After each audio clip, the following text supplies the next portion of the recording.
Jo també crec que les llengües són un vehicle de comunicació i, evidentment, a Lleida tothom és benvingut.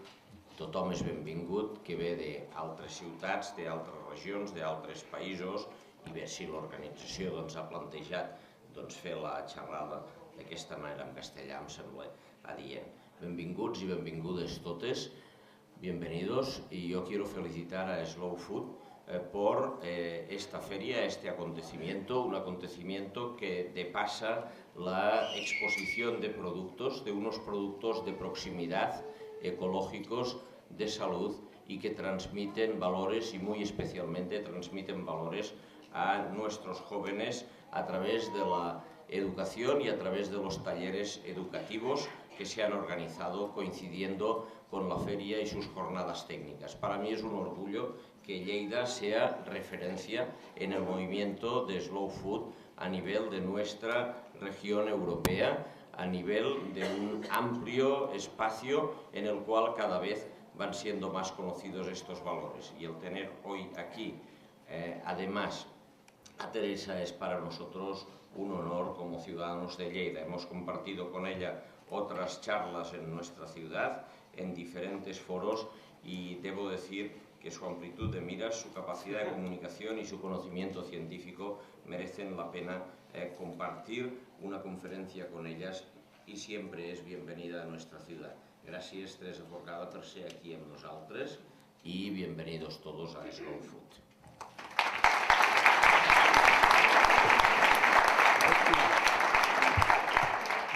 Bé, jo com a president de Slow Food no sóc ningú, però agrair a tots y a totes que estigueu aquí. Agradecer a todos y a todas que estéis con nosotros. Este movimiento que empezó hace unos 5 años aquí en Lleida y que algunos nos comparaban con unos idealistas, unos románticos, a veces hasta radicales. Y la verdad que yo, persona que vengo, como ustedes me conocen de muchos años, yo digo, vengo del otro lado. La verdad es que a mí me han dado una auténtica lección, y que hoy esté aquí Teresa Forcades para mí significa muchas más cosas, ¿no? Yo, una pequeña intimidad, mi esposa estuvo en Montserrat unos 4 años en su juventud, y cuando me comentaron de que ella estaba en Montserrat, yo ni lo sabía. No, estaban estudiando. La verdad es que Teresa Forcades es una sorpresa tras sorpresa, ¿no? Es que es agradable estar con ella. La verdad es que yo no me quiero alargar. Creo que la persona que tiene que presentar a Teresa Forcades es Josep Pami. Es una persona que su lucha realmente es, aparte de un amigo, es un compañero de este viaje. Pero la verdad es que yo solo quiero decirte, Teresa, que continúes con esta, que tienes al lado unos amigos, que siempre, aunque no nos habíamos conocido, estábamos a tu lado, porque sabíamos ciertamente que tú tenías toda la razón, y nosotros ya no teníamos la suficiente fuerza mediática que tú tenías, pero la verdad es que nosotros sí que manifestábamos que esta señora tiene toda la razón. A veces no nos escuchaban, pero nosotros estábamos a tu lado. Yo creo que solo te pido de que continúes con esta lucha noble por la defensa de la libertad y la verdad. Muchas gracias, y paso la palabra a Susana.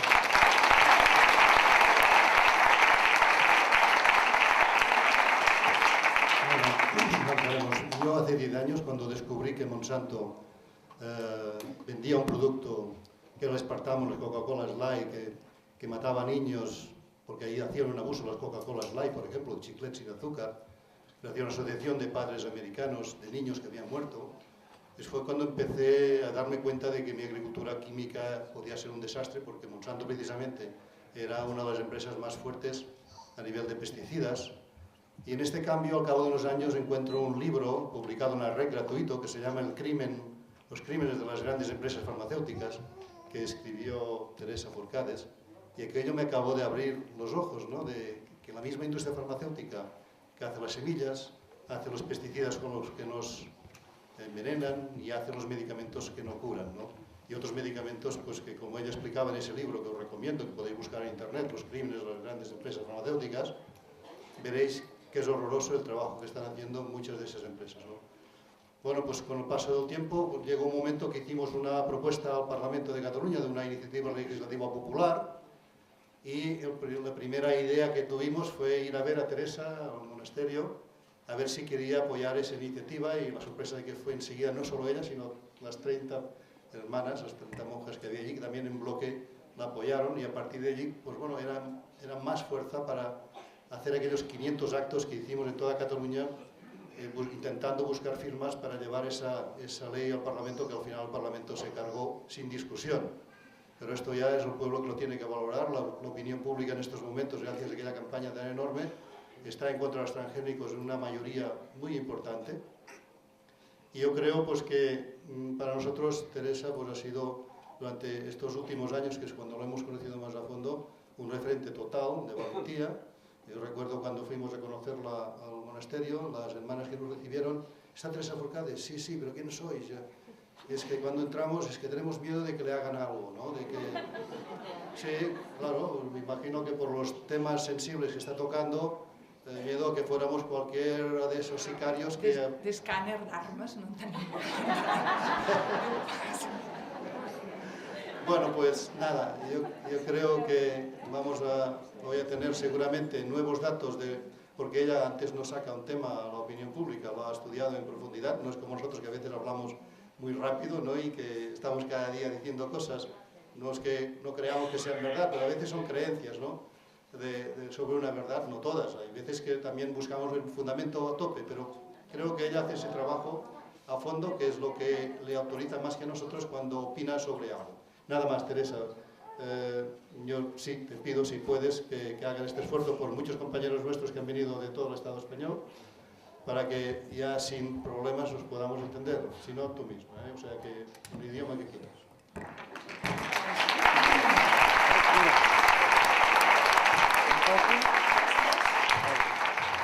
Gràcies de la presentació y a los de fuera que no se ríen de mi castellano.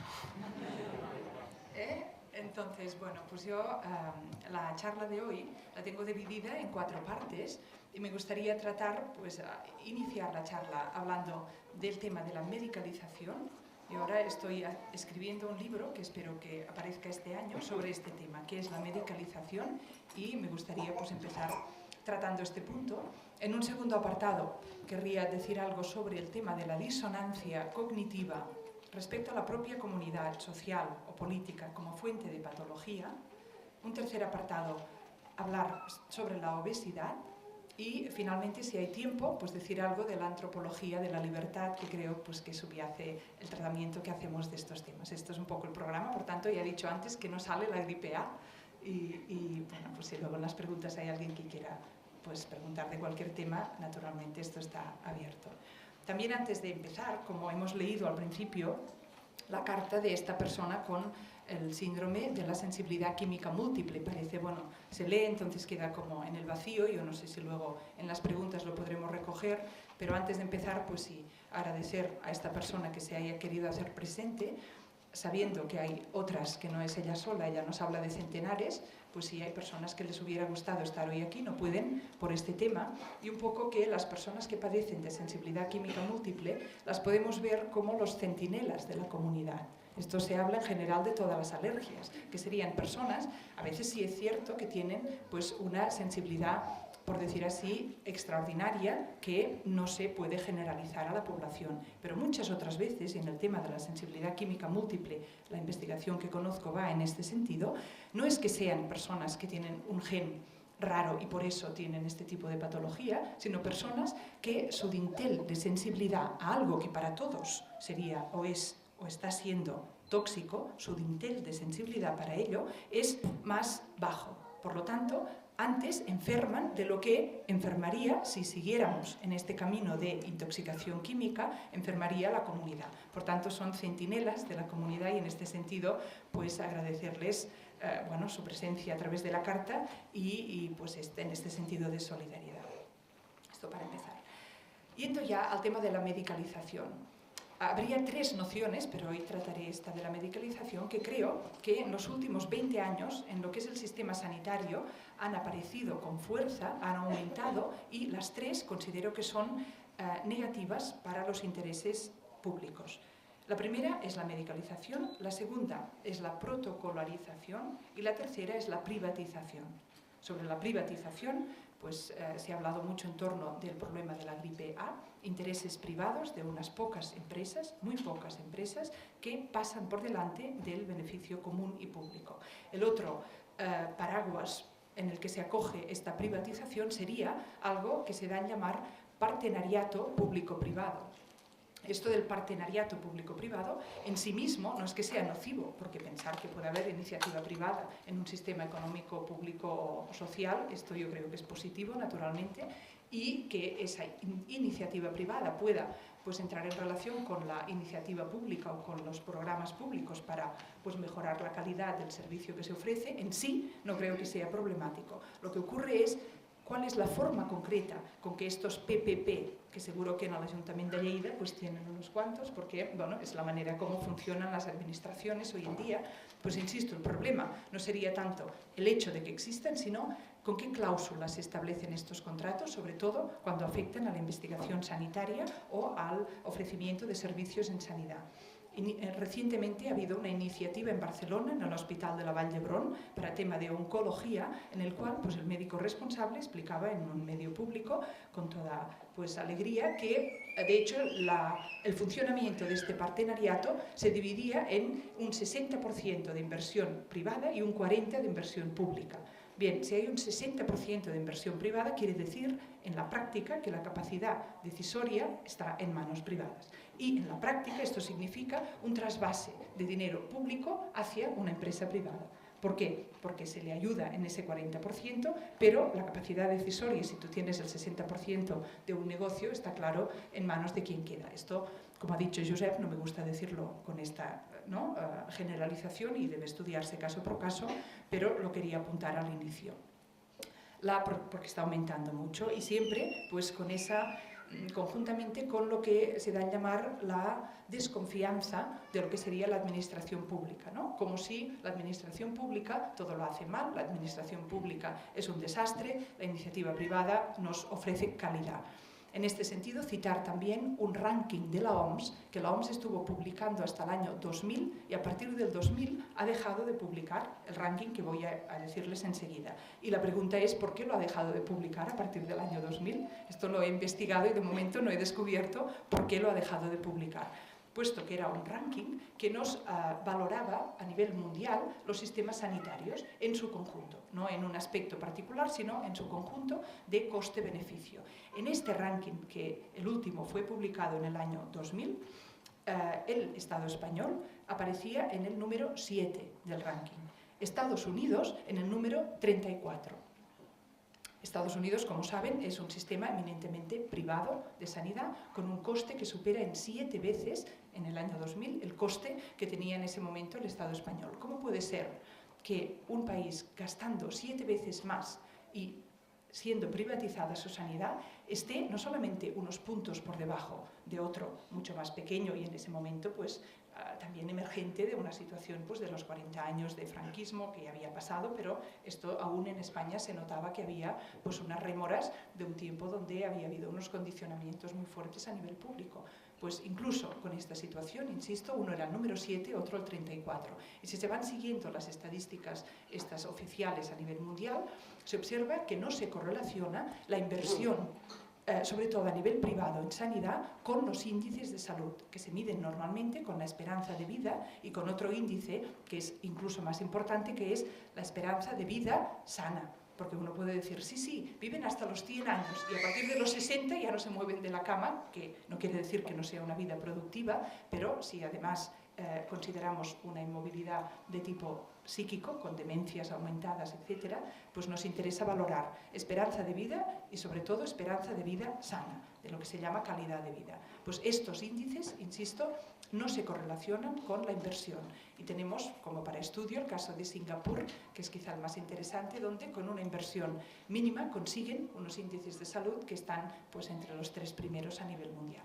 Esto como para también dejar apuntado el tema de la privatización y una llamada de alerta a este discurso fácil que desprestigia lo que es la gestión pública y en cambio pues, presenta la gestión privada como la solución. A nivel mundial Insisto, esto no solamente no está avalado o demostrado, sino que los números nos hablan de lo contrario. Yo estuve trabajando, como algunos de ustedes saben, 5 años de médico en Estados Unidos. Trabajaba en el hospital, entre otros, Buffalo General Hospital, en el estado de Nueva York, y en ese hospital había pacientes tipo A y pacientes tipo B. Si tú estabas de guardia, tú sabías que si te llamaban, tenías que preguntar si era un paciente de pago o no. Y si era de pago, tenías que correr. Y si no era de pago, pues también ibas, pero como hubiera 2 y uno fuera de pago, tenías que ir primero al que era de pago. No sé si me explico con esto, en la privatización. Por tanto, una alerta muy importante, porque en nuestro país esto estaba, hace muy poquito, estaba muy bien, aunque nos quejamos y con razón, porque siempre tenemos que ir a mejorarlo, pero el cambio es de los últimos 10 años. En el año 2000, del 2000 a ahora, nos hemos movido en la dirección del sistema de privatización, pues que el modelo internacional sería Estados Unidos, y yo creo que esto es importante pues, valorarlo de forma crítica. He dicho también que hablaría brevemente de la protocolarización, y la protocolarización quizá afecta más al ejercicio directo sanitario, si aquí hay médicos o profesionales de la salud del ejercicio, pues ya sabrán a qué me refiero. Esto significa que progresivamente desaparece lo que sería la posibilidad de tratar al enfermo de forma individualizada. ¿Por qué? Porque si hay un protocolo y tú trabajas siempre en la medicina oficial actual, siempre en equipo, porque dependes de los demás y además hay un sistema pues, de hospitales en el cual esto es rotativo, quien se encarga de los pacientes.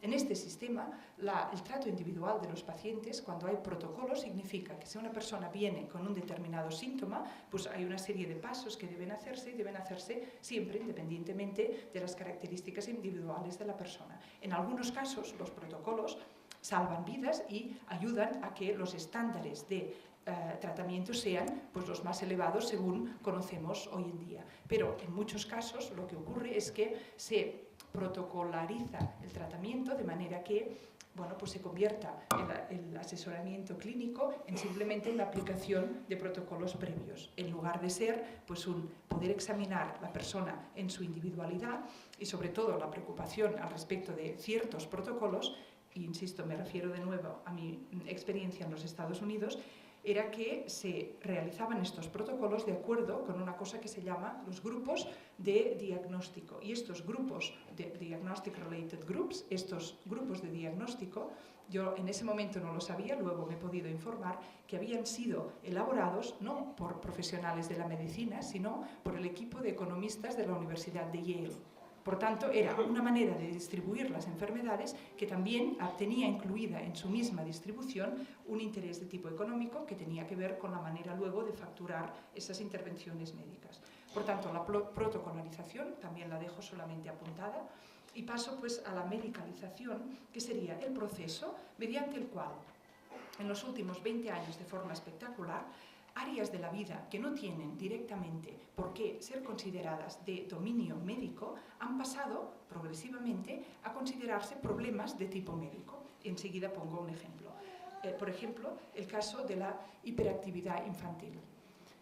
Niños moviditos y niños que pues, en la clase no se les puede controlar bien, ha habido siempre y siempre habrá.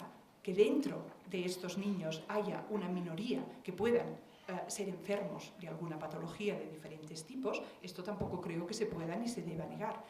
Cuando hablamos, sin embargo, del 10% de los niños, en los Estados Unidos este es un número real, en nuestro país también nos vamos acercando, en Alemania también es un número real, esto desde un punto de vista médico es imposible que haya un 10% de los niños enfermos con lo que significa la gravedad de esta etiqueta y luego la farmacologización que viene detrás. No sé si me explico en este punto. Además, cuando se hace la investigación sobre este tema, se descubre que antes de que apareciera el síndrome de la hiperactividad infantil, teníamos ya el fármaco que se destina a tratar este síndrome de hiperactividad. Y este fármaco se desarrolló para tratar la depresión, pero al administrarse en estudios químicos, en estudios clínicos, con pacientes depresivos, se observó que de hecho empeoraba la depresión. Entonces se pensó, bueno, pues tendríamos que tener una actividad, una patología que cursara no con depresión, sino con lo contrario, con activación, porque entonces tendríamos mercado para este fármaco. Lo explico así de forma muy cruda, pero esto es lo que en el libro que les comento que estoy redactando, pues ahí encontrarán todos los artículos y las citas que le dan consistencia científica a lo que estoy diciendo.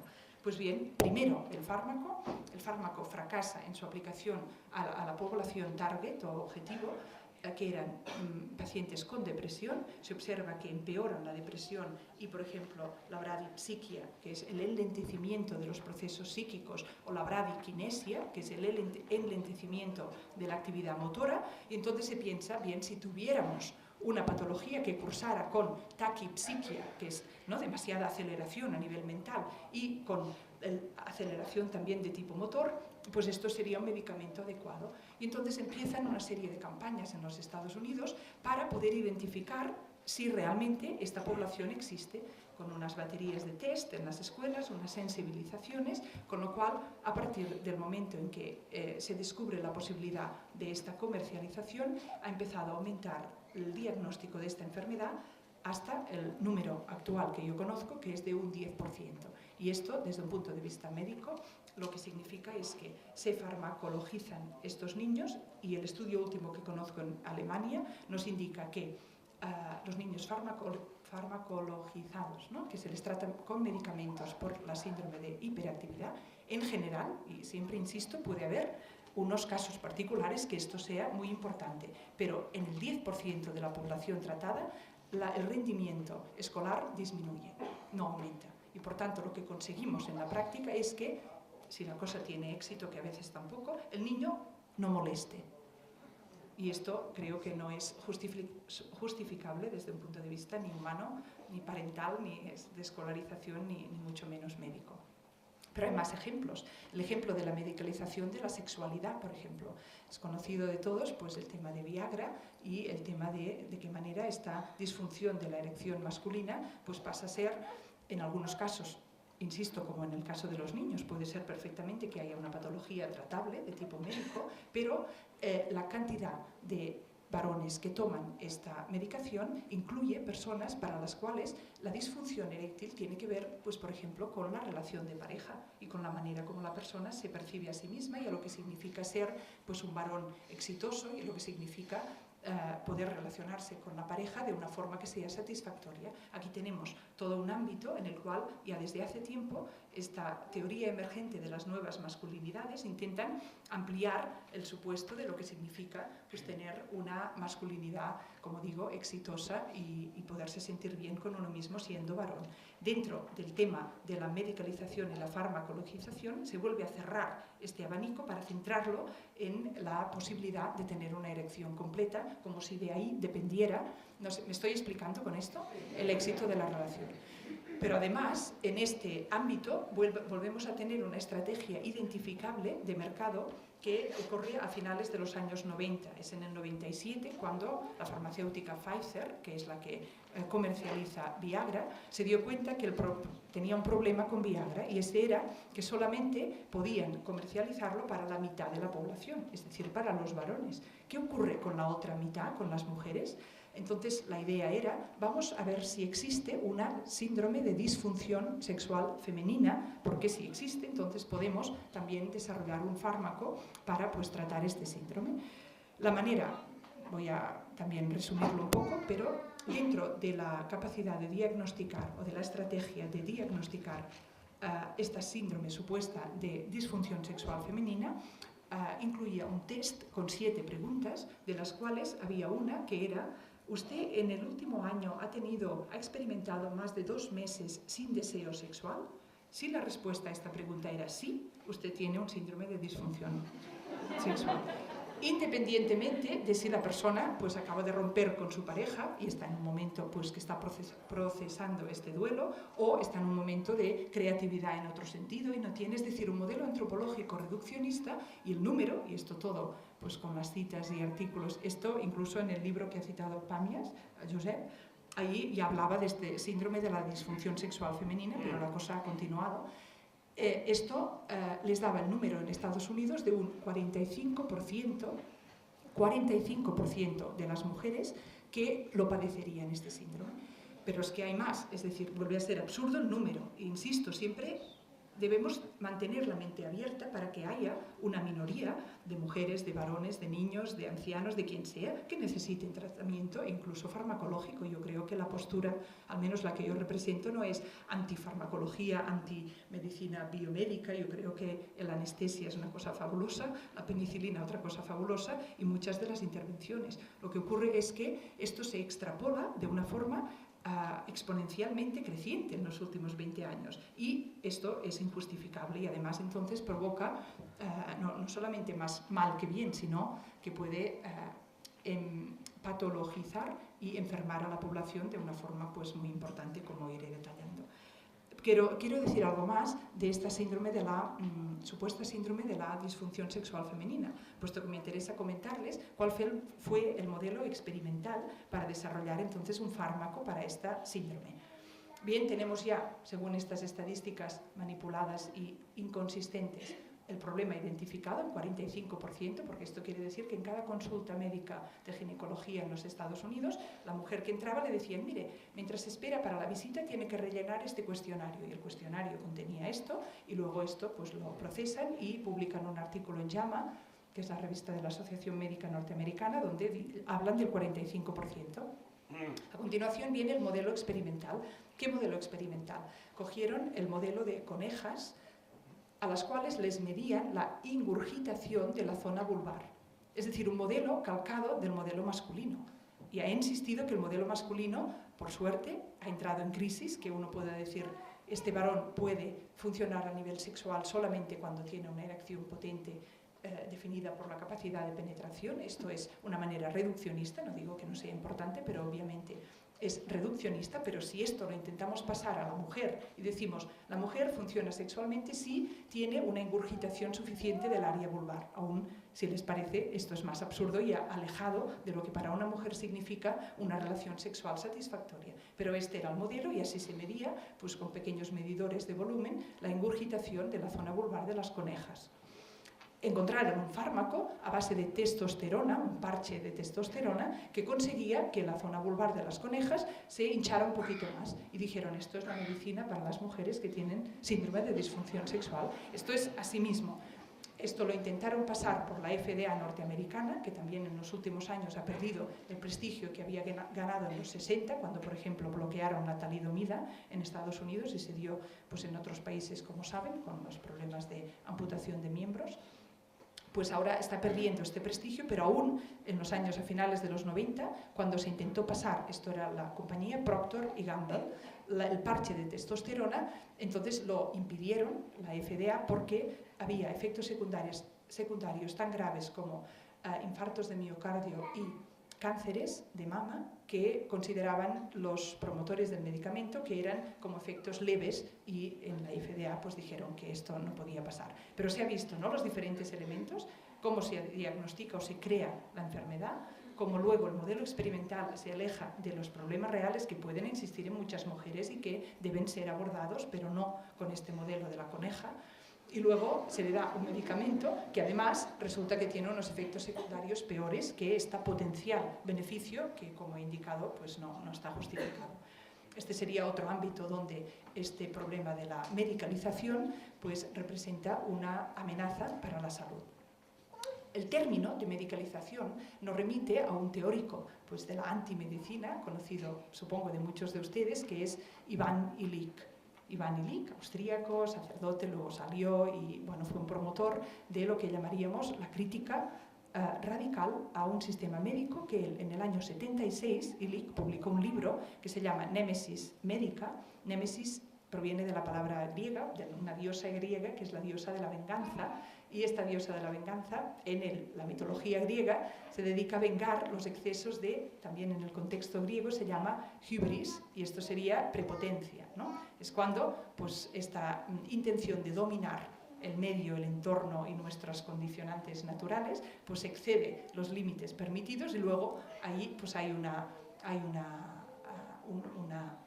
resultado negativo. Pues eso es lo que Illich tomó como palabra, némesis médica, y empezó este texto con una frase que dice así: el sistema médico se ha convertido en una amenaza para la salud.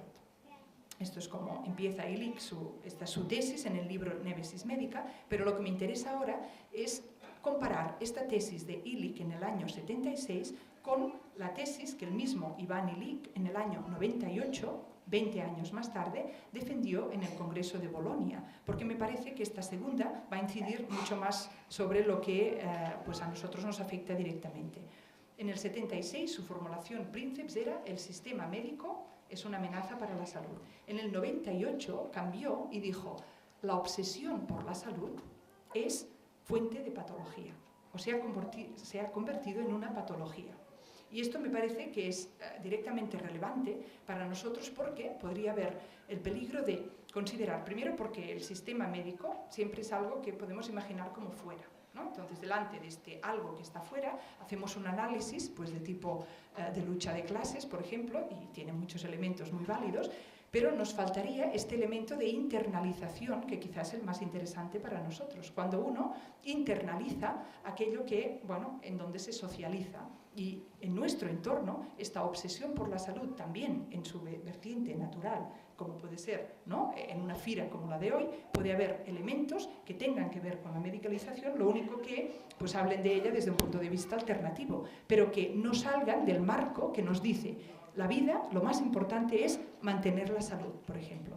Y así como teníamos esta frase famosa del Che Guevara cuando dice más vale vivir de pie que morir arrodillado, ¿no? Es que la digo en catalán y la traduzco, pero más vale vivir de pie que morir arrodillado, y ahora no se escandalicen con lo que voy a decir ahora, pero sería más vale morir obeso que vivir controlado por el Estado.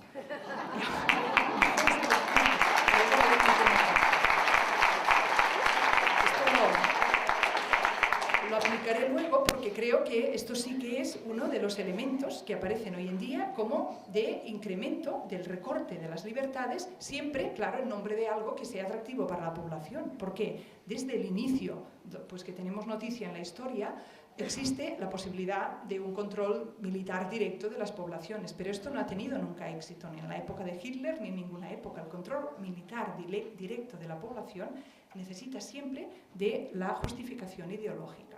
Y las justificaciones ideológicas pues son esta parte que conocemos de los regímenes totalitarios, que siempre primero se va a buscar la intelectualidad para que desaparezca esta posibilidad de pensar alternativamente. Tenemos, bueno, hay un filósofo que cito a menudo, que es Slavoj Žižek, es con Z-I-Z-E-K, es un filósofo contemporáneo que vive, y él comentó, estuvo en Barcelona este año, quizá alguno de ustedes le tuvieron oportunidad de escuchar, pero tiene un comentario que ahora creo que es muy relevante cuando nos dice: miren, hoy en día tenemos una capacidad extraordinaria de apertura mental. Podemos imaginar cosas que para una generación anterior serían inconcebibles. A nivel físico, por ejemplo, o de planeta, muchísima gente pues ya está familiarizada con la posibilidad que nuestro planeta desaparezca, que nosotros dentro de no muchos años vivamos a lo mejor debajo del océano o vivamos en una base, pues, ¿cómo se llama esto? Espacial, ¿no? En el espacio, que se destruya el planeta Tierra, que cambie el ecosistema de una forma brutal. Hay como una posibilidad de abrirse a posibilidades inimaginables hace unos años. A nivel físico, personal, de identidad corporal, lo mismo. Él utilizaba este ejemplo un poco pues, para llamar la atención, que hoy en día se especula con la posibilidad de que a una misma persona se le pueda, pues, bueno, ¿saben lo del cyborg o cyborg? Esta interés en literatura y también en filosofía sobre la posibilidad de sustituir órganos del cuerpo humano progresivamente por máquinas. Y esto pues, se puede hacer a nivel externo, es lo de la diálisis, ¿no? Con un riñón, pues esto se podría incorporar, podríamos pensar la función del hígado, la función del cerebro, entonces aquí, ¿dónde está la identidad? ¿Qué ocurre con ello? Y Zizek decía, pues la función, por ejemplo, sexual, de imaginar en un mismo organismo humano la posibilidad de órganos reproductores masculinos, femeninos, la autofecundación, es decir, como una abertura que parece ilimitada, excepto, y ahí voy, hay algo que nuestra cultura contemporánea y nuestras sociedades occidentales parece que sea imposible de imaginar. Y esto es una alternativa al capitalismo. Es curioso, porque yo creo cuando lo leí que esto es real, que cuando oímos, ¿no? Por ejemplo, la revolución bolivariana, uy, no, pero esto seguro que va mal, porque ¿Cómo es esta reacción que es? Luego vamos a evaluar lo que tengamos que evaluar críticamente, pero es como yo creo que Zizek aquí, como buen analista, ha identificado directamente algo que es cierto, es una imposibilidad. Es decir, a ti te dicen una alternativa al sistema capitalista y como que el cerebro se colapsa y se cierra y no se lo cree. O sí sería bueno, pero no se activa, como si te dicen, es que a lo mejor podemos vivir una sexualidad muy diferente. A ver, así como, y te animas en la conversación. No, bueno, no sé. No sé.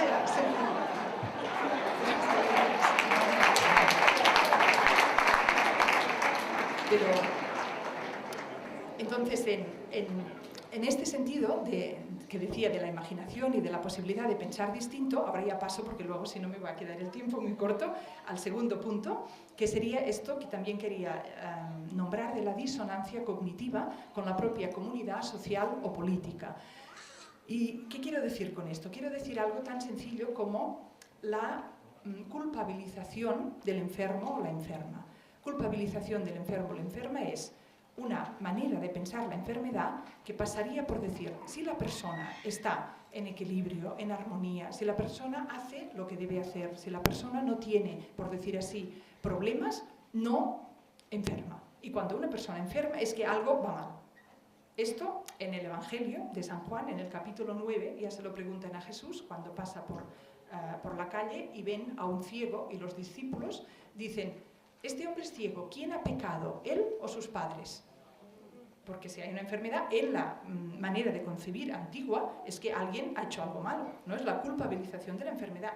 Y en este pasaje Jesús contesta, ni él ni sus padres. Luego dice una cosa que esto no es el tema de hoy, por suerte, porque no es tan fácil, porque dice ni él ni sus padres, esto es para dar gloria a Dios. Entonces esto no lo toco hoy, es más complicado, pero como mínimo no es una negativización del enfermo. Y este tema para mí es muy cercano, porque esto, por desgracia, y no es todo el mundo, pero a veces en el ámbito de enfermedades o de medicina alternativa, puede colarse esto que no es deseado por nadie ni por ningún terapeuta, pero que le viene a decir a la persona que tiene cáncer es que usted no ama demasiado.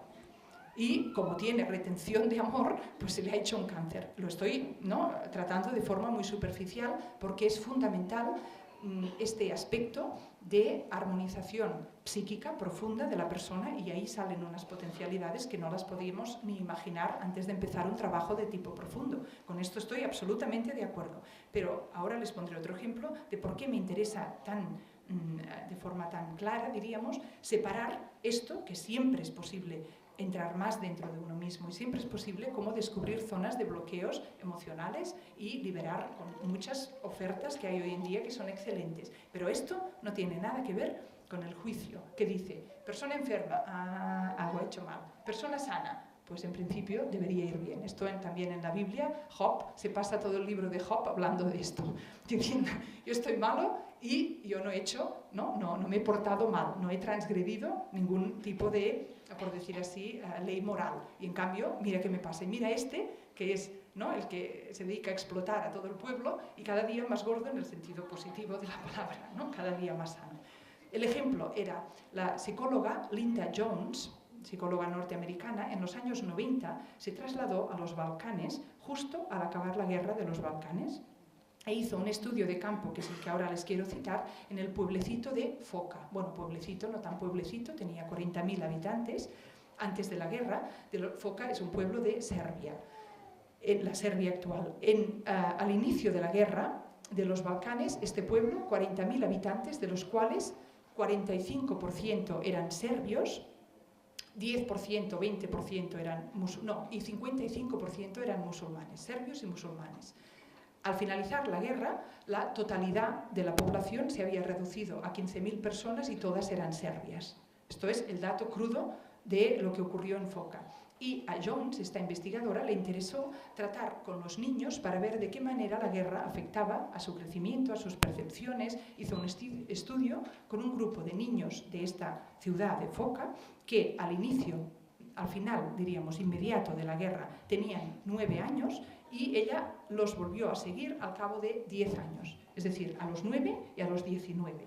A los 9, inmediatamente tras la guerra, en la posguerra inmediata, a los 19, pues 10 años tras esta guerra. ¿Qué encontró? Resumidamente lo diré en el caso de dos muchachas, Yelena y Tatiana. El caso de Tatiana, pues cuando tenía 9 años, en la posguerra inmediata, sus respuestas son del tipo, esto mis amigas musulmanas las añoro, antes vivíamos mejor, esto tiene la culpa los políticos, contaba esta niña Tatiana. Yo un día cuando estaba en el colegio me preguntaron si era musulmana o si era serbia y yo dije musulmana porque la palabra me gusta más, ella es serbia, todos los niños del estudio son serbios, pero ella contaba a los 9 años, pues que hacía 2 años cuando empezó la ideologización por cuestiones étnicas en los Balcanes antes de la guerra, pues ella no tenía ni idea, como la mayoría de los niños de esa población, de si era serbia o si era musulmana, porque la convivencia era secular y se ha problematizado luego por intereses que tampoco da el caso ahora analizar, pero esta niña declaraba de esta manera y que sus amigas musulmanas, pues donde estaban, porque ella las añoraba y antes estaban mejor, y esto eran sus declaraciones a los 9 años. Las declaraciones de Yelena pues iban por el mismo sentido a los 9 años. La diferencia, y por eso cojo estos dos casos, que son los que Jones expone en su trabajo, lo que ocurre 10 años más tarde. 10 años más tarde, Tatiana, la primera niña, la que añoraba a sus amigas musulmanas, dice que, pues que en el mundo hay diferentes grupos y que los musulmanes y los serbios no tienen nada que ver. Y que de hecho ella pues no tiene nada directo en contra de los musulmanes, pero que le gusta más que su ciudad solamente sean serbios. Y cuando le preguntan sobre las matanzas de los serbios hacia los musulmanes, dice que, que lo ha oído decir, pero que ella no lo ha visto esto. Y que en una guerra todo el mundo sufre, es decir, Tatiana ha incorporado el discurso de su comunidad. Y Tatiana, ¿cómo le va en la escuela? ¿Le va bien? ¿Cómo está la salud de Tatiana? ¿Está buena? ¿Cómo son sus expectativas de futuro? Pues son unas expectativas llenas de esperanza para el futuro. Esta es Tatiana. Yelena, a los 9 años, igual que Tatiana, quiere que sus amigas vuelvan y se pregunta pues, por qué ha ocurrido algo que ha destrozado su vida de niña. A los 19 años, Yelena, el padre de la cual murió en Srebrenica, tiene una visión diferente de la de Tatiana y ella se ha mantenido informada sobre lo que ha ocurrido y no ha perdido esa noción de injusticia contra la población musulmana de su pueblo. ¿Y cómo está Yelena de salud? Pues mal. Yelena no le va bien en la escuela, esto nos dice Jones, ha tenido un intento de suicidio y su vida, de cara a sus expectativas de futuro, pues son no las brillantes de Tatiana, sino que, pues no lo ve negro, diríamos, ¿no?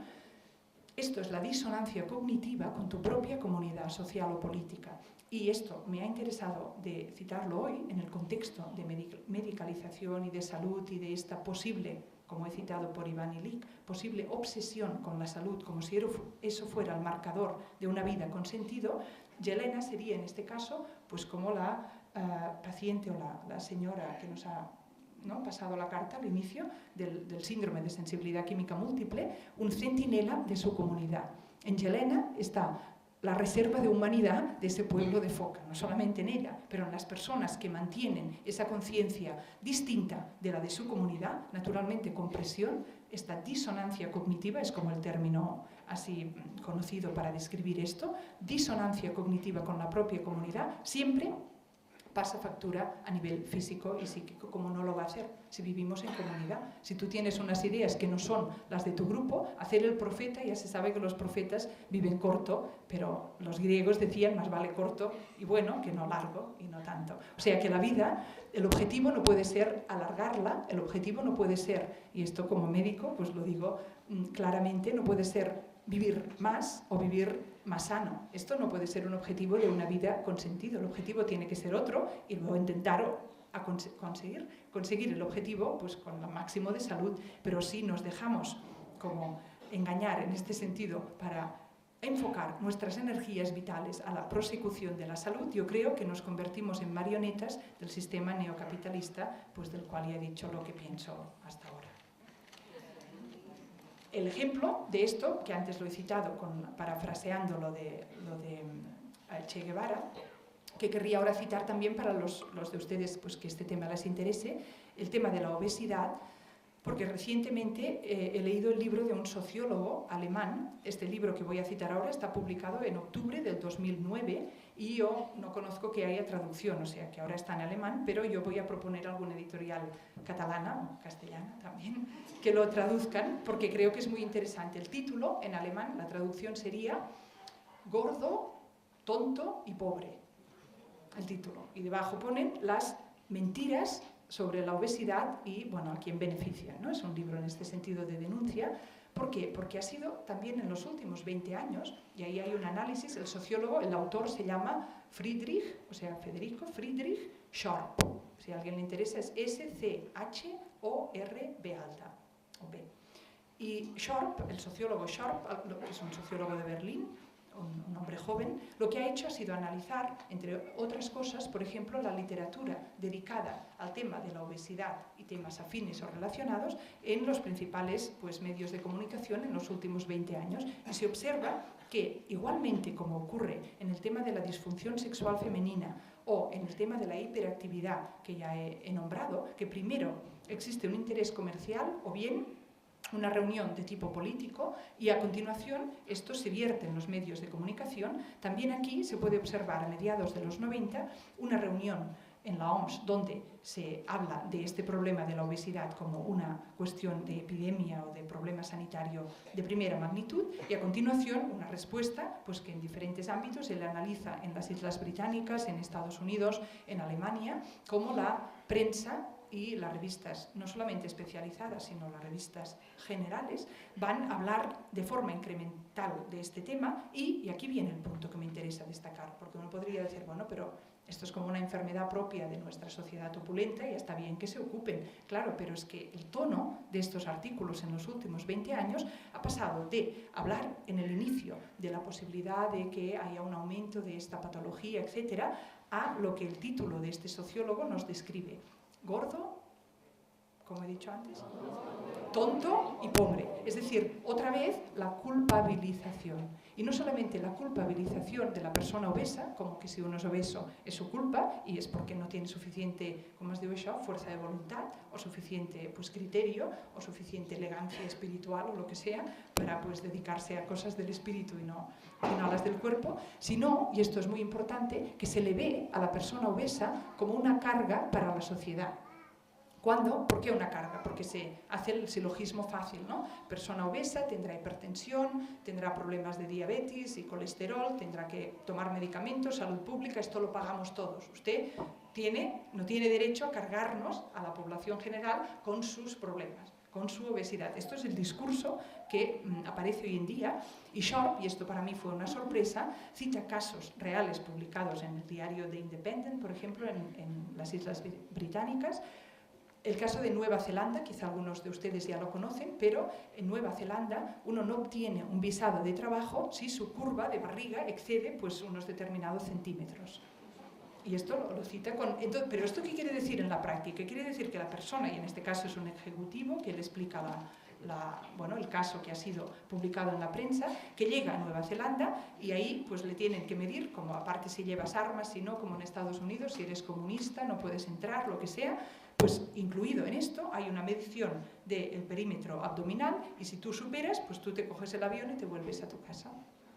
Esto por eso lo he incluido antes cuando he dicho más vale morir obeso que vivir controlado por el Estado, porque el otro ejemplo sería, por ejemplo, los niños con lo de la comida rápida, ¿no? Es obvio, y esto es una fira dedicada a esto y por eso lo hablo, que la comida rápida es un desastre absoluto, ¿no? Y no voy a hacer ninguna apología de la comida rápida, por supuesto, ni de las bebidas edulcoradas, que antes ha hablado Josep Pàmies del aspartame, y esto es un problema muy serio. Por tanto, ninguna apología de ello. Ahora bien, tampoco en absoluto creo que pueda ser una solución o que los activistas o la gente concienciada por este problema deban animar al Estado a intervenir de forma prohibitiva. ¿Cómo? No solamente quizás, y ahora voy a hacer de profeta de, no sé, ¿cómo se dice? De malastruganza.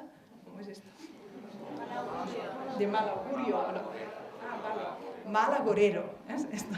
De mal agorero, ¿no? Porque esto es que ya ha pasado en las Islas Británicas, por ejemplo, o en Inglaterra, que se prohíba en las escuelas, por ejemplo, que haya máquinas que expedan, ¿no? estos productos. Bien, de acuerdo. En las escuelas que en un diámetro, porque no sé, a lo mejor en Lleida también pasa esto, yo no sé, pero en un diámetro de 300 metros o de medio kilómetro, el detalle exacto no lo sé, prohibido que haya tiendas que ofrezcan este tipo de comida. Pero además, en Inglaterra, prohibido que las madres les pongan estos bocadillitos o estas cosas a los niños en la merienda.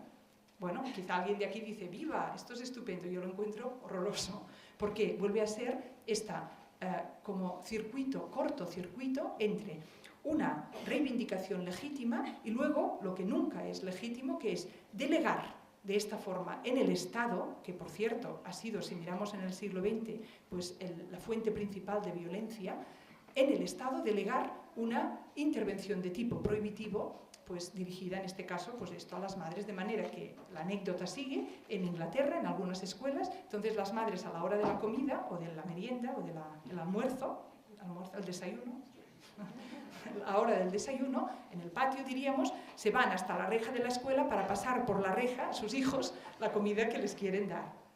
No sé si me he explicado con este tema, pero el tema de la obesidad, insisto que ha sido uno de los scapegoats, como chivo expiatorio, que bueno, es un mecanismo que siempre es importante que haya quien vigile de qué manera se articula en nuestra sociedad, porque toda la energía que hay en esta sala y todas las personas que tienen ganas de cambiar pues este modelo de alimentación absurdo que se ha incrementado en los últimos años, pues esta energía, si nos descuidamos, se puede dirigir hacia esta canalización de prohibiciones que creo en ningún caso favorecerían el tipo de sociedad o de persona pues que podemos llamar libre y podemos llamar con sentido desde un punto de vista más general.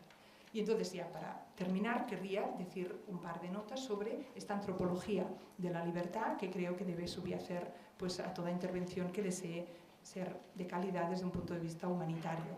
Y la antropología de la libertad, este es uno de mis temas que más pues, trabajo, pero lo voy a hacer también muy resumido, puesto que veo que actualmente un poco el debate se centra en el tema identitario, ¿no? Antes hemos hablado un poquito por la cuestión de la lengua, ¿no? De si la lengua, si se habla, si no se habla. Bueno, ya he dicho mi postura aquí, pero en ningún caso voy a favorecer un tipo de discurso identitario en el sentido siguiente, como si las personas tuviéramos en nuestro interior una identidad ya prefabricada, diríamos, o hecha o dada por Dios, por la naturaleza, por quien sea, ¿no? Yo soy algo que ya está definido en mi interior y le pido a la sociedad que ese algo que yo soy me lo respete. Este es un discurso que lo estoy intentando formular de manera que no pueda parecer razonable, porque de eso se trata, ¿no? de hacer el debate más interesante. Esto tiene una justificación, por ejemplo, en el caso de discriminación, este es el discurso que normalmente se utiliza, ¿no? Decir, oiga, es que yo lo que quiero es que a mí me reconozcan lo que soy. En el caso de la homosexualidad, por ejemplo, pues está claro que esto es un discurso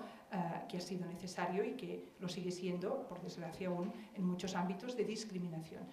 Pero la antropología subyacente, que yo creo que nos ayuda a pensar sociedades más abiertas y satisfactorias para todos, y la que a mí me parece que se corresponde a la realidad de personas que tenemos, no es esa, que nosotros, cada uno de nosotros ha nacido ya con un pack, diríamos, nacerá con su genética, pero ustedes saben que existe cada vez más estudios aprofundizados sobre la epigenética, que quiere decir que una cosa es tener un material genético y otra es si eso se expresa o no, y además cómo se expresa, ¿no? Antes, cada vez más, el ámbito genético se concibe a sí mismo como una interacción, un poquito como si fuera, el ejemplo es malo, pero el hardware de un ordenador y luego los programas, ¿no? Que tú con ese hardware no quiere decir, ya sé lo que va a hacer el ordenador. No tienes ni idea de lo que va a hacer. Depende de qué programa le pongas, hará pues una multiplicidad de cosas y algunas de las potencialidades no se van a expresar nunca.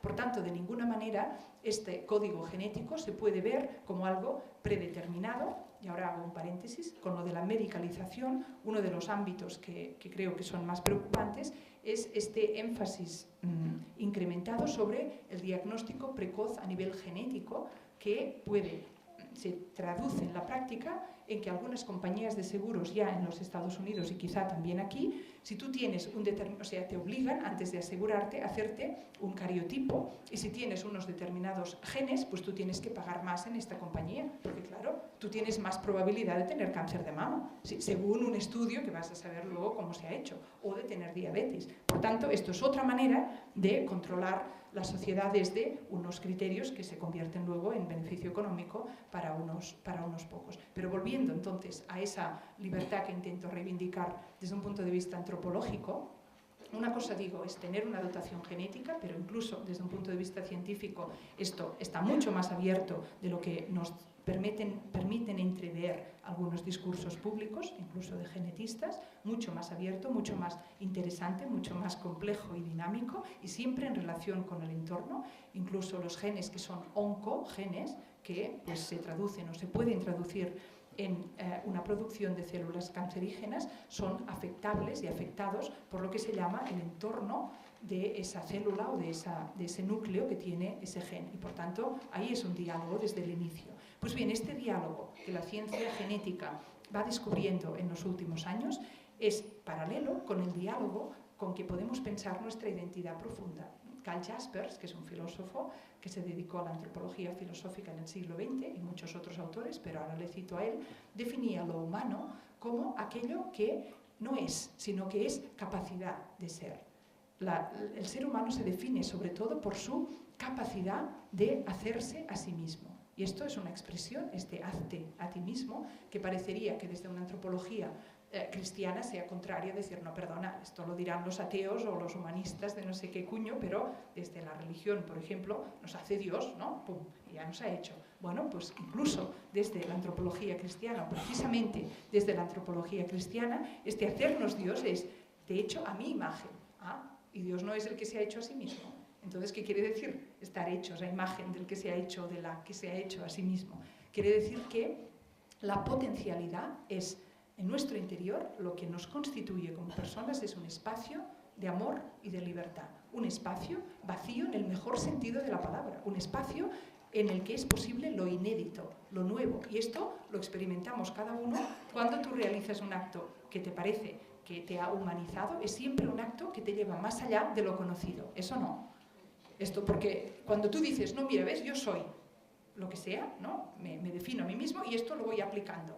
Pues esto, que parece que en determinados discursos identitarios sea, ¿no? He hecho una valoración negativa y con esto yo ya he acabado con el alcalde de Lleida, o lo podría hacer positiva también. Uy, un genio el alcalde de Lleida. Lo mismo, es decir, el problema no es si es negativa o positiva, sino si con ello a mí me parece que ya he agotado lo que es el alcalde de Lleida o Josep Pàmies o quien sea, o mí misma, ¿no? Cuando una persona la conoces y la amas y alguien te dice, oye, ¿cómo es esa persona? Uy, primero ya te tienes que sentar, ¿no? Bueno, claro, es muy creativa, pero a veces también un poco pesada y a veces, y al final dices, mira, ¿sabes qué? Tú vente a casa que te la presento, porque es imposible definir una persona. Pero de eso solamente te das cuenta cuando la amas a esa persona o en la medida en que la amas. Pero hay otro ejemplo de eso, bueno, que sería en la relación interpersonal, cuando yo estoy, por ejemplo, en una relación amorosa con alguien. Tú puedes estar en esa relación pues, de muchas maneras, ¿no? Simplemente pues, mirándote o dándote la mano o sentados de lado, mirando la luna o lo que sea, ¿no? Mirando la tele, no. Pero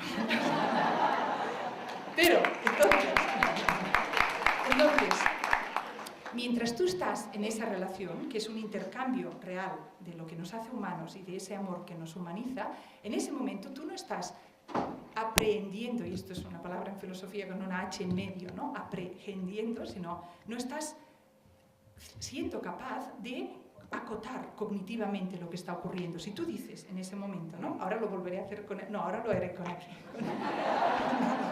Amb el Joan. Ahora imaginaros que estamos en un diálogo amoroso. No pasa nada, ¿eh? Y entonces diríamos... ¿no? Podemos estar, como he dicho, excepto mirando la tele, haciendo muchas otras cosas. Pero si llega un momento en que yo, ¿no? En este diálogo, empiezo a pensar, fíjate, ahora estamos aquí, es en un diálogo amoroso y yo estoy amándole a él me dirá, oye, ¿dónde te has ido? Eso no. En el momento en que yo limito en lo que es mi ámbito de lo posible, aprehensible cognitivamente. Lo que está ocurriendo, no pasa nada, está bien, es un momento de nuestro ser personas, pero está claro que no es el momento que nos humaniza, el momento que nos hace crecer como personas, no es que esté fuera de mí, sino que está entre él y yo, está precisamente en la relación interpersonal que nos une. No sé si me explico en esto. Y esto yo tengo que ser, en este sentido, lo máximamente auténtica y por tanto lo de la identidad en este sentido es importante, pero nunca como algo cerrado, siempre como posibilidad de abrir espacio nuevo y esto no solamente en esa relación de príncipe azul que tengo con Joan, no solamente en una relación particularísima que a ver si tengo suerte que me toque, en cada una, en todo momento y con todo el mundo. Y con eso acabo aquí.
Carles. Temos molt de ganes de parlar.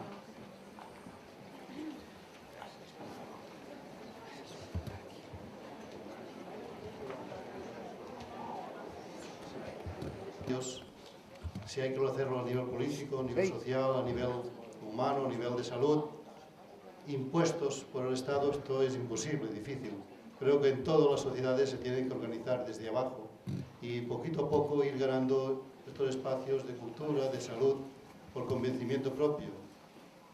En fin, yo creo que en todo eso coincidimos. Estatalizar, obligar a no ser gordo, esto es imposible. Gordo no es ningún problema. La cuestión de los pesos, seguramente hay personas un poco obesas que están mucho mejor que de salud y muchas personas muy delgaditas, ¿no? Que tienen más buen humor. Más buen humor. Dado es el ser de dentro, si tú estás bien contigo mismo y intentas relacionarte con amor con los demás, esto también te ayuda a mejorar este problema de salud física que podemos tener, o al menos soportarlo mejor. Por eso, no sé, a partir de ese momento damos paso a cualquier pregunta o cualquier reflexión que se pueda hacer. ¿Vale? Sí, moltes gràcies. Bon dia a tothom, molt bon dia. Yo soy una persona que me gusta mirar el cielo. Se llama también, significa estela química. Yo te quería preguntar, Teresa, ¿qué podemos hacer para que no nos fumiguen? Por favor.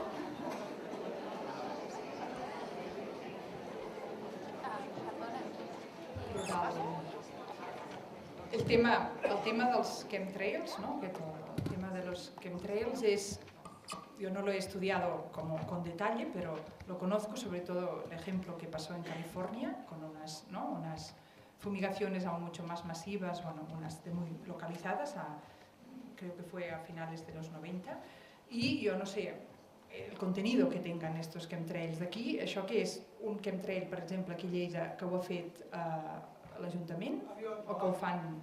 Això ho fan els particulars que van en el seu camp, se suposa, i que això s'estén aquí a Lleida. ¿Cómo funciona? Siempre hemos pedido saber de dónde salen los aviones para fumigar, por ejemplo, para evitar el pedrisco. Sí. Nunca, la Generalitat, nadie nos ha respondido, porque esto es un secreto de rutas.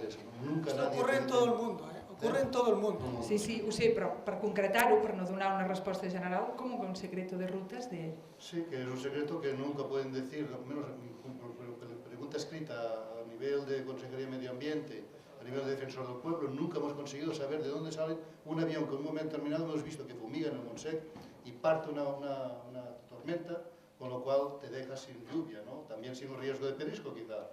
Nunca hemos conseguido, por los medios que tenemos, de Defensor del Pueblo, de preguntas, conseguir de dónde ha salido para observar si en aquel Perdona, aeropuerto... Joan, sabemos que utilizan los aeropuertos militares, las infraestructuras militares. Pues quizá por eso se nieguen, claro.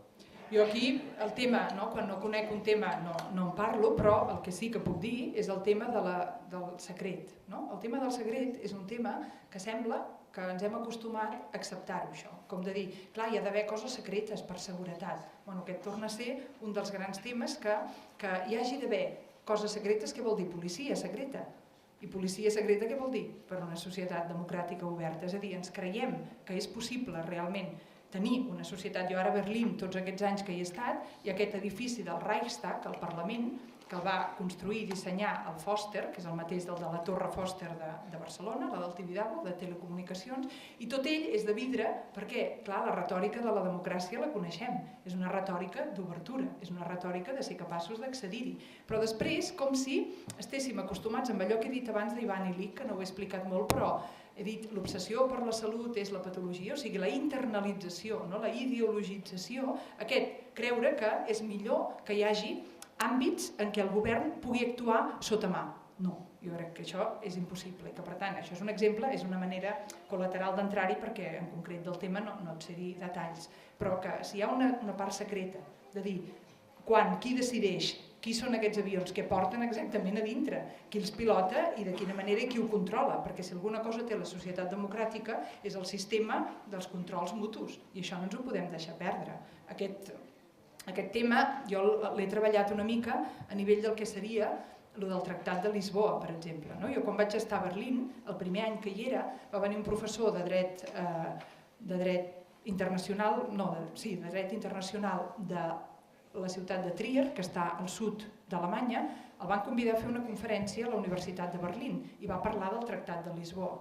I el Tractat de Lisboa, vostès saben de la Constitució Europea, aquesta Constitució que a l'estat espanyol crec que va sortir el sí, Catalunya potser havia sortit que no, però l'estat espanyol va sortir que sí, però Dinamarca i a França va sortir que no, això es va aturar, no?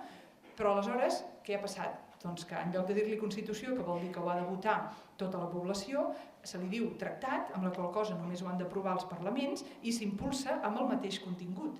Hi ha suficient informació com per saber que aquest contingut no ha estat modificat en els seus punts essencials i fins i tot en la lletra, i en canvi s'ha bypassat el que seria la voluntat popular, com en el cas dels transgènics aquí que tu has explicat.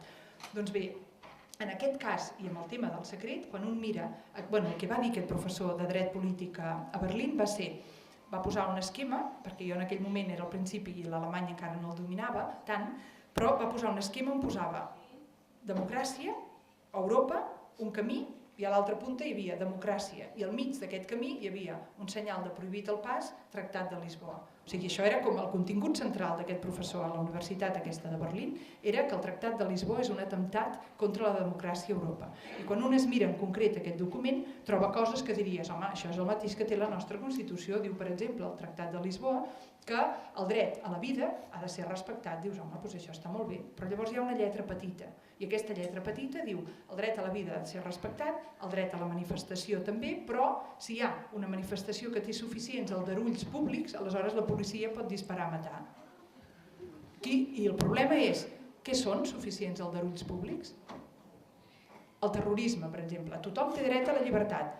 Ho diu el tractat, però és que el Tractat de Lisboa ja està aprovat, ja està, diguéssim, vigent en el nostre país com a país que forma part d'aquesta Unió.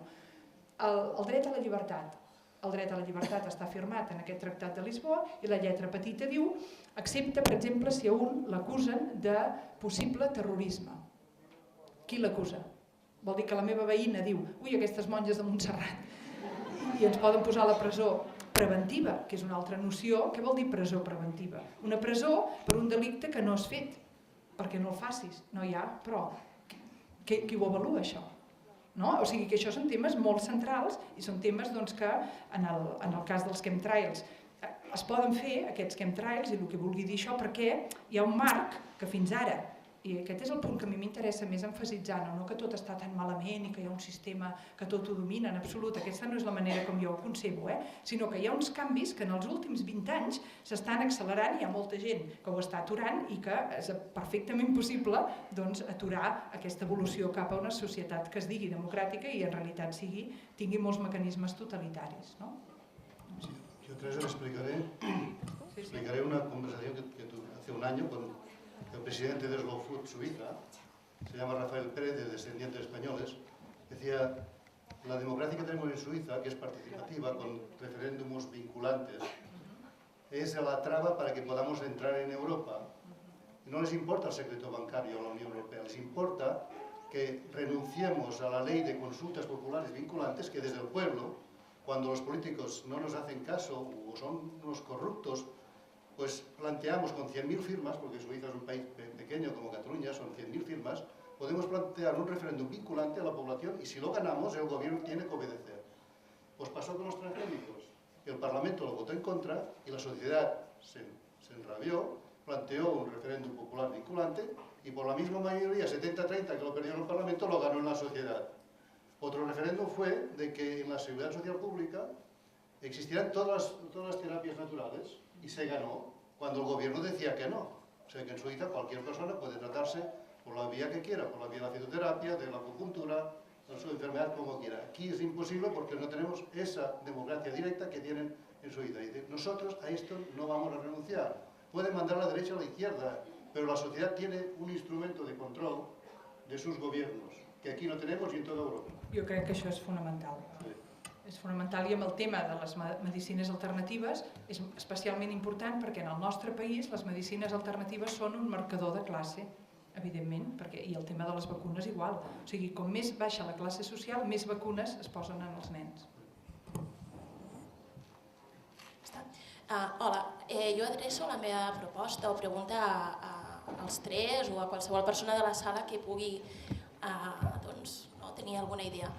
Aviam, jo crec que ara és imprescindible el fet de treballar ja no només en xarxa, sinó la creació de grups de suport o el que entenem, la gent que som creients i que hem tingut la sort de pertànyer a grups de revisió de vida, no sé, dins de l'àmbit més secular com es diria, és a dir, grups en els quals de manera sistemàtica, de manera permanent, poder anar no només formant-nos, sinó compartint totes les dificultats i totes les alegries que tenim. I arrel del que tu deies, em sembla superimportant de dir, si Helena hagués tingut un grup de referència en el qual poder anar compartint durant tots aquests anys tot el seu procés, probablement ara ni hagués tingut un intent de suïcidi però si Tatiana també l'hagués tingut, potser no seria perdó de l'expressió, un corderet del sistema. Si les mares que passen d'amagat als seus fills les xutxes o el que sigui, tinguessin aquest grup de suport de manera setmanal, mensual o el que sigui, podrien convertir... És que clar, què faig quan el nen me monta el pollo? O què faig quan el nen, clar, davant de la tele està dient no, és que si te menges aquestes xutxes seràs el rei del mambo. Perquè això succeeix i jo crec que són les coses que ens estan impedint transformar la nostra primera a nivell personal, a nivell interpersonal i a nivell social. Perquè clar, ara ens estan dient, quan tu deies l'amorositat amb el Joan, de dir, ai que guai, però clar, si no veus la tele, però algú t'està dient que abans has de portar aquell perfum, però que has de menjar aquells cereals, i que siguin, igual si són ecològics, vull dir que m'és igual, sinó la història és una mica de que tot això succeeix, s'està passant a nivell subconscient, i crec que hi ha una gran dificultat. Llavors la meva proposta o la meva inquietud és com ens unim tots, des de totes les entitats, des de tots els grups, per a tenir això, perquè és que si no estem caient en el mateix que el nostre sistema, que és que anem cada una a su bola. Jo diria que a mi no ara dono la paraula, però per mi només dir que Slow Food i aquesta fira és un exemple d'això. Jo crec que les iniciatives són moltes i n'hi ha moltes i que en aquest sentit, més que, o sigui, jo encantada de donar suport a tot el que pugui sortir, però també m'agradaria emfasitzar tot el que ja s'està fent i la gent que ho està fent, doncs que cadascú, més que esperar, com si diguéssim un ordre des de dalt, doncs allò que he dit abans, que tothom d'aquí que ja tinc un grup surti animadíssim a dir doncs jo ara l'anava a deixar perquè ja estic fins aquí d'activitats, no el deixaré, i els que no en tinguin, doncs diguin, potser jo en monto una al meu, saps? Però sense... Sí, però diguem, el mateix que jo dono no és que sigui... Després t'ho tradueixo, tranquil·la. La meva preocupació és que aquests grups, i com a persona que estic dels 16 anys integrada en grups diversos, és que són grups d'acció. I són grups en els quals, com tu has dit ara, a veure, el Comitè Òscar Romero de Lleida som 6. I tothom està a favor de la solidaritat amb Amèrica Llatina i tal, i pim-pam, i són 6, no? I ara és dir, i com no mos cremem? I com arriba un moment en què dius, ostres, és que realment cada vegada estem fent més corpuscles i ara, com ho compartim? Com no ens cremem? Com vivim de manera esperanzada? Sisplau, por favor, si los grupos son pequeños y hay diversos, no son controlables. Y siempre hay motivos de encuentro. Lo importante es no pensar en la grandeza de un movimiento, sino la grandeza de un movimiento con muchos pequeños movimientos. No la grandeza de un líder, sino con la grandeza de miles de líderes. ¿Por qué? Ya lo sé, es difícil, quizá no nos sirva para esta situación, pero yo creo que toda esta sociedad organizada por abajo, en cualquier momento de crisis real, va a haber esos momentos de encuentro, pero es que de momento es difícil, porque cuando tú haces un tinglado grande siempre es controlable. No sé, yo también ho veig així.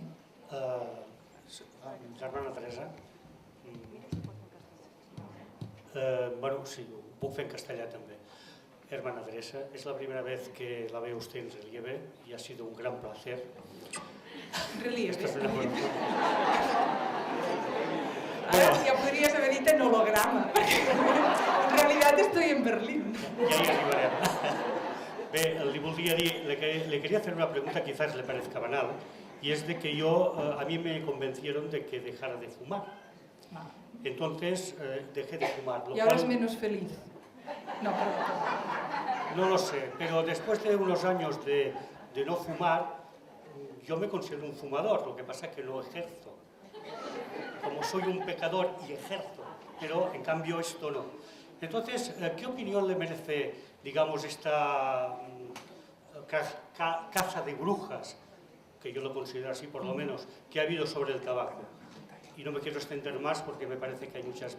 No, pues Gracias. agradezco la pregunta porque con lo que he querido aplicar a la obesidad yo creo que ya se ve un poco la línea, ¿no? Es decir, que independientemente de que haya hábitos y costumbres que sean tildados pues, en un momento dado de negativos para la salud y que puedan serlo realmente, porque parece que es cierto, ¿no? Que el tabaco, sobre todo, según qué tabaco, porque vas a saber lo que ponen ahí en el tabaco. Yo no sé, el tabaco de pipa clásico, pues si da lo mismo y los estudios pues también deberían hacerse. Y también es distinto pues fumar en medio de una sociedad estresada de forma compulsiva y además comer mal, pues igual la interacción también aquí existe. Pero lo que es seguro es que la postura crítica ante las campañas de concienciación de salud, tanto por lo que respecta al tabaco, por ejemplo, como al tema que ya he tratado de la obesidad, como si de repente se pusieran aquí a imponer la ley seca, por ejemplo, ¿no? Porque el alcohol pues puede evidentemente ser también motivo, de momento no,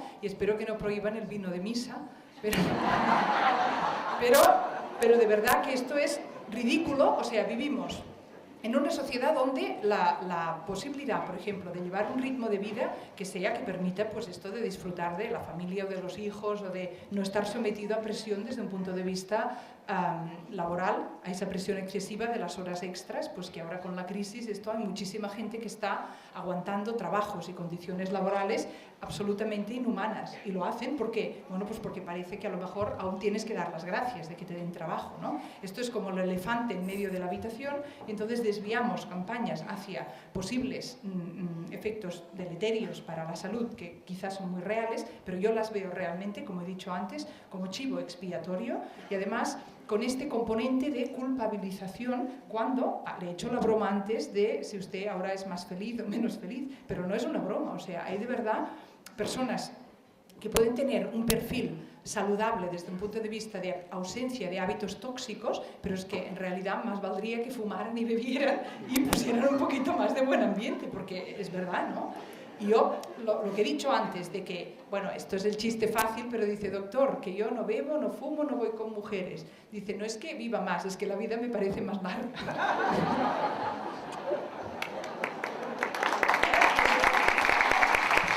Ahora, después de esto, saldrá un titular en la prensa que no lo quiero ni ver.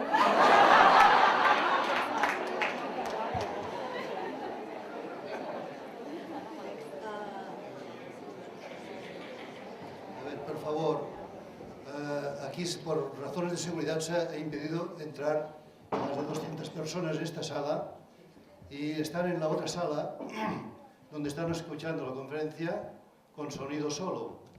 Pero allí a la una tenía que empezar otro conferenciante que no tiene ningún inconveniente, pero claro, decía... La pregunta porque permite una distinción fundamental, ¿no? Cuando yo he hablado de control del Estado me refería a control del individuo. Otra cosa son las empresas, ¿no? Y lo que ocurre en el capitalismo es justo al revés. Es decir, el capitalismo y el capitalismo salvaje que tenemos dice el capital hace lo que le da la gana, las empresas hacen lo que porque además, aunque les pongas una multa, si la multa es inferior al beneficio que obtienen de saltársela, pues lo hacen, la pagan. Oh, pero han pagado una multa de no sé cuántos millones. ¿Y cuántos han ganado? Pues 10.000 veces más, ningún problema. Esto está ocurriendo ya. En cambio, esta, por decir así, laxitud legislativa hacia el gran capital, la gran empresa, se convierte en la caza de brujas que ha dicho este señor, como si entonces tenemos un Estado fuerte que va a poner límites y se la carga otra vez el ciudadano individual. Es decir, para mí la distinción es fundamental y lo que ocurre en el capitalismo es, por ejemplo, que el capital con la globalización circula y qué pasa con las leyes de inmigración.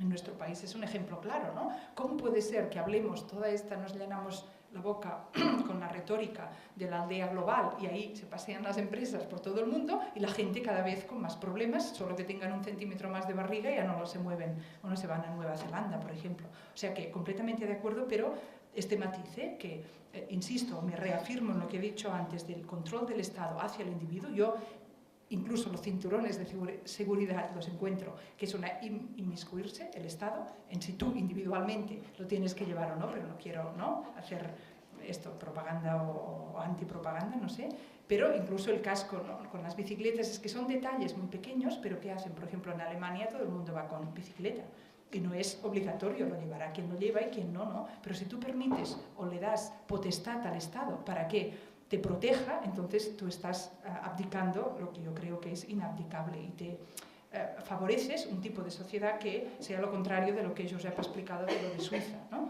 Con una capacidad de tutelaje que yo creo que la debemos sustituir por ese intercambio que he intentado explicar de la antropología de la libertad. Pero por la aplicación que usted ha hecho, completamente de acuerdo. Gracias por su intervención, ha sido muy ilustradora. Yo quería decirle que ahora mismo ya está dándose un ejercicio de transformación del Estado a raíz de lo que está suponiendo la crisis, donde, por ejemplo, ya en el Reino Unido los liberales están quitando derechos directamente al uso de la salud en caso de no cumplir con no bajar peso, ya ni que la dieta funciona, no bajar peso o ser fumador, etc.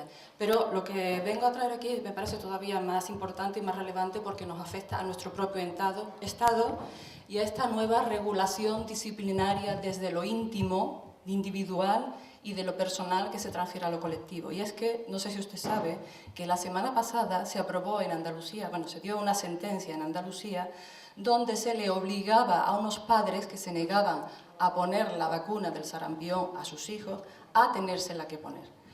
Andalucía es pionera en lo que es el sistema capitalístico, que permite todas las grupitos, todas las distinciones, pero ninguna respuesta de lo colectivo.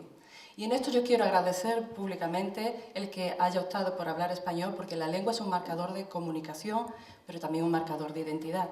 Y un amigo mío, que también trabaja con inmigración, dice que en estos momentos es muy importante que seamos capaces de lograr un espacio donde podamos encontrarnos, unirnos sin confundir nuestras identidades, pero también distinguirnos sin que estas distinciones nos lleven a separarnos. Y a veces nos distraemos con marcadores como la lengua que dificultan la comunicación o con otros marcadores que son muy importantes, pero nos olvidamos de que dónde están de verdad los grupos fuertes y cómo estos son capaces de utilizar todas las lenguas, todas las identidades para cargarse en el mayor cementerio que estamos asistiendo, el de las comunidades, ¿no? Entonces, mi pregunta concreta es, ¿qué podemos hacer para responder desde el Estado español a este atentado contra los derechos, donde justamente no está claro dónde están las libertades? Y sobre todo la estrategia que se está planteando ahora con Europa 2020, es un caballo de batalla. En toda Europa hay ya grupos respondiendo a la necesidad de crear nuevos ámbitos políticos donde, igual que ha habido una unión monetaria, se plantea también una unión por la cohesión social en términos de salud, pero en otros términos sociales. Gracias. Nos comunican que podemos continuar esta sala porque las personas que quieren oír del diálogo de allá a la otra sala van a pasar de aquí, y si alguien quiere ir a conocer lo que Jaume Cellar, este homeópata y acupuntor que está revolucionando también un sistema de aplicación de esas técnicas sin pinchar, pueden ir a la otra sala. Y aquí máximo hasta las 2. Aquí máximo hasta las 2. ¿Vale? Vale, venga. Pues para no dejar colgada esta intervención, un poco ha salido lo que tengo que decir. Perdona, sí, claro.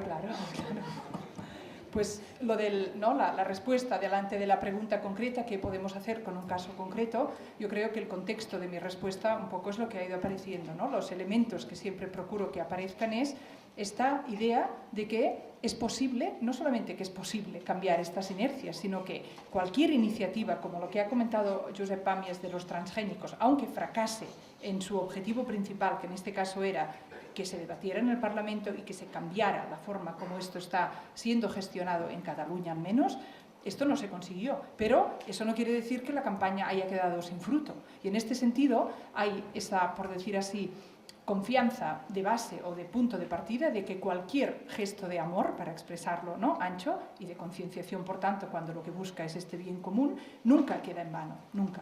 Y desde ahí yo, bueno, al menos esto te estoy compartiendo mi filosofía de vida, que es, ahora no la veig, aquella señora, que es decirte que con esto, para mí, me basta. ¿Por qué? Porque esto yo creo que es lo que te da la resistencia de fondo, ¿no? Que es, hombre, yo estoy buscando un objetivo, pero es que, aunque lo consiga o no, pues esto es como yo quiero vivir. Usted está en Andalucía, me supongo, ¿no? Pues usted conoce esta iniciativa y usted ve, ¿qué puedo hacer? Pues en su caso, yo no la conozco, pues tendrá usted unas posibilidades a su alcance y otras quizá no, pues las activa todas. Y en este caso, en mi caso, pues yo estoy intentando también hacer lo propio, y el comentario, vuelvo, que nos han hecho antes de la posibilidad de que pues no perdamos oportunidades de incidir a nivel más amplio. Yo creo, insisto, que esta FIRA es, por ejemplo, un buen ejemplo. Y en este sentido, pues dejaría el comentario de lo que puede ser en concreto. Y esto incluye también, por ejemplo, esta noción, que hay teóricos que la están desarrollando más, de desobediencia civil, ¿no? Estos actos a veces son actos que parecen eso, que tengan que hacerse actos dentro del sistema, y no, tú puedes realmente, en Cataluña estuvo, com es diu, el Duran, ¿no? Enric Duran, ¿no? Con esta, y él, un hombre solo, y bueno, pues consiguió un debate social muy interesante, porque se dedicó, usted quizá conoce el caso, a pedir créditos a los bancos sabiendo que no los iba a devolver. O sea, él desde el principio, y consiguió, no sé la cantidad, pero esto es muy impresionante, ¿no? Y los iba dando a proyectos sociales alternativos, y luego, bueno, acabó un poco en prisión un tiempo, o sea, o no. Bueno, muy bien.